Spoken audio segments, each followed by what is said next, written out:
It's Michael Houghton here for Play Practice Play, Lesson 14, Working in Triangles. Alright, so I thought it might be an idea just to give an introduction to what working in triangles is, and just to explain that pretty much everything we've done up to date has been leading up to this explanation. So working in triangles would be the big thing that I would be trying to get my senior teams to implement when I coach them.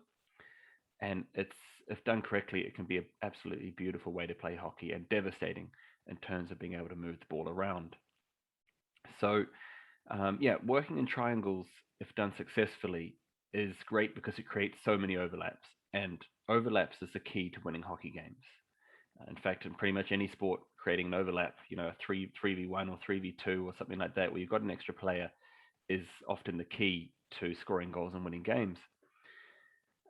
Everything that we've been done, or most of the stuff we've done so far, has been about passing and moving. And it's really important to note that so far we've said to players, right, we want you to pass and then move, but we haven't actually explained to them necessarily where to go and why they should move in a certain direction. And by teaching this concept of working within triangles, players will know where they need to move on the pitch. And there's a general rule of thumb, and this is something that can take a little bit of time for players to realize. But basically, we want our players to always be in a position where they can receive the ball within 2 passes. That's our general rule of thumb, and that's what we tried to explain to players. So I'm going to try and give some examples, because actually showing this in example format is probably the best. All right, I'm going to do a few examples here. So a couple of weeks back, we did look long first, right? So we're looking to get this pass through here. Look long first is really good, but sometimes we should actually, almost always, we should also have an extra player here. So in this case, we've got 3 players, maybe a defender, a midfielder, and a forward, and they've formed a triangle between the 3 of them. All right, and it's allowed us to either make this pass here, or to get to this player within 2 passes by making 2 diagonal passes, or through passes, as we often call them in hockey. All right, now obviously on a field there's 10 outfield players. All right, so we can, in many cases, we will have multiple triangles available to us. Right, so we have one here, we have one here, we have another one here. All right, so in the game overall, there's lots of triangles made up of different players. But even so, our players should be looking to form a new triangle off existing players at diagonals. All right. Now, the easiest way for me to probably explain this is that if you had 3 players standing like that, this is no good to anybody. There's nothing being made here. So we're looking for our players to realize that they need to be working and to make some sort of triangle formation. And that's really the key that we're looking to try and get across here. So let's see if we can give some other examples. But basically, for this lesson plan, then overall, we're going to do a warm up. We're going to play a game of hockey tag, which I'll explain shortly. We're then going to be playing small-sided 3v3 games. All right, and hopefully, we're going to see our players start to learn why we need to be and how we can be playing this. We're then going to do a 3v2 drill of attackers working in a triangle, and then go back into our small-sided 3v3 game. All right. So this is our usual warm-up. We've seen this one now 14 times, so we know how to do that one. Let's go and move into our first warm-up game. All right, so basically hockey tag is played with 4 players, and cones are set up to form some sort of triangle formation. So you can see the blue cones here have made a triangle formation. They don't have to be perfect triangles. As long as they're triangles of some sort, then they're fine. Depending on the age range, these cones can be spaced out further apart the older the age group. So just adjust them as needed. Okay, in this case, the player starts with the ball here, and this is like playing piggy in the middle, except now we've got 3 people who are trying to get the ball around. All right, so in theory, this defender should really never get the ball. All right, so we're just looking for this player to make a pass. All right, so actually maybe I better draw this better. As the defender moves towards, so we start the game, we want our player to make a pass. That defender then moves. This player makes a pass here. Sorry, it's a really bad triangle or arrow. So we're just looking for the players to stand on their cones and to just literally pass around the player. The defender is going to try and get the ball by either intercepting, or actually only intercepting. We're not going to allow our defender to tackle.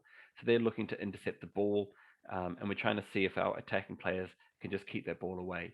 If the defender doesn't get the ball, then just either way swap them out every couple of minutes so that everybody gets to go defending.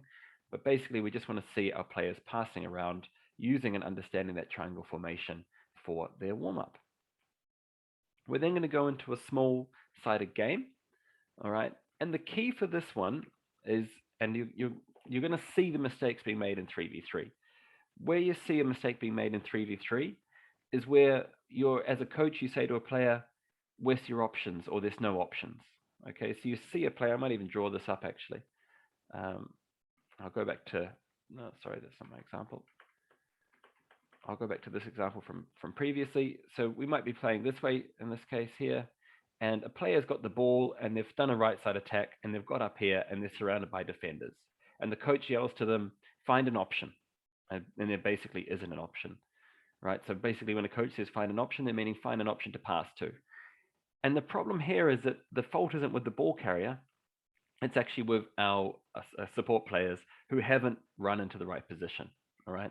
So in this case, we might want to have somebody at the top of the circle, and we might want to have somebody in a guard position here. We've suddenly made a triangle, and suddenly there's a pass back here, or there's a square pass to the top, all right? So we're trying in the case of 3v3 to always make the other two support players be an option to the ball carrier. That's really the key of 3v3 and why it's so effective to play 3v3 hockey. And I guarantee you the team that will win will be the team that gives those options to that ball carrier.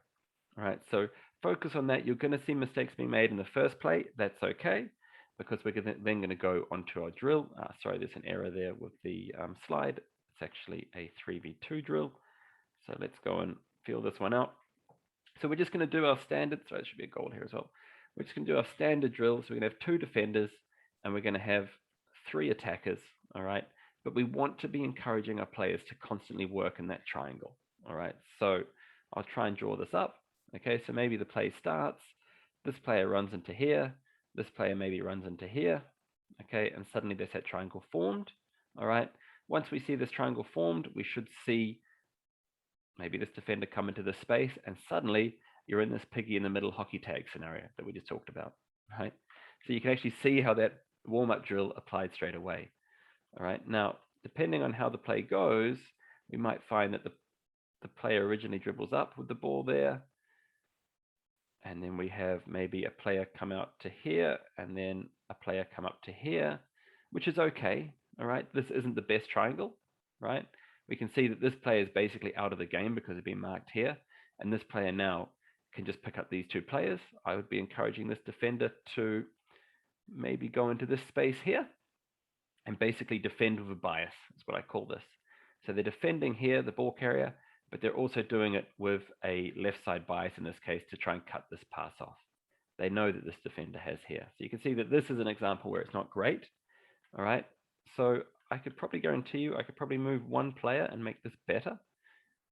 If this player were to even come into here, we would be better. But if they could get right in there, suddenly we have a better play. All right. So by teaching this formation here, this player to go in between the 2 defenders, right? Suddenly this defender's on the back foot. Okay, so maybe they're just running from this direction here. This would not be the pass I would be looking to encourage here. All right. I would be looking to encourage this pass. All right, this player can now hit the baseline here. This player can move in towards here, and this player can move into the spot. All right, so, and then suddenly you have your triangle in here. Sorry, it's a very bad, very hard triangle to do. Okay, so the point of this drill is that we're looking for our players to support each other through understanding the use of triangles and being an option. And we say, you know, in senior hockey, we would say, always give your support player 2 options, right? That translates to always work in a triangle formation. Very, very simple, okay? As coaches, if you're new to this concept, maybe it's just something that you need to go through and actually do the exercise, and you'll see it. Once you see it, it's as clear as day of how effective this strategy is. All right, we'll then go into play 2, and this time we really want to have that emphasis on supporting the ball carrier, having the 2 options, and working in triangles, okay? Again, sorry, this is an outdated slide. If you want to, you can convert the game to a bigger game, but I would actually recommend keeping it in 3s if you can. And then that's actually the end of our 14th lesson. So thank you so much if you've been here from the start.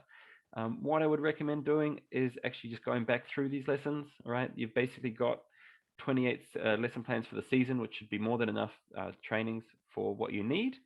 And just go back through them again. Emphasize the points as you go, particularly once you've hit the working with triangles point. You can now emphasize this as you go through the other lesson plans. and use these lesson plans as a base to expand and adapt for your players as needed. All right. So, if as coaches, we should be able to change these as needed and change the order as needed for our team.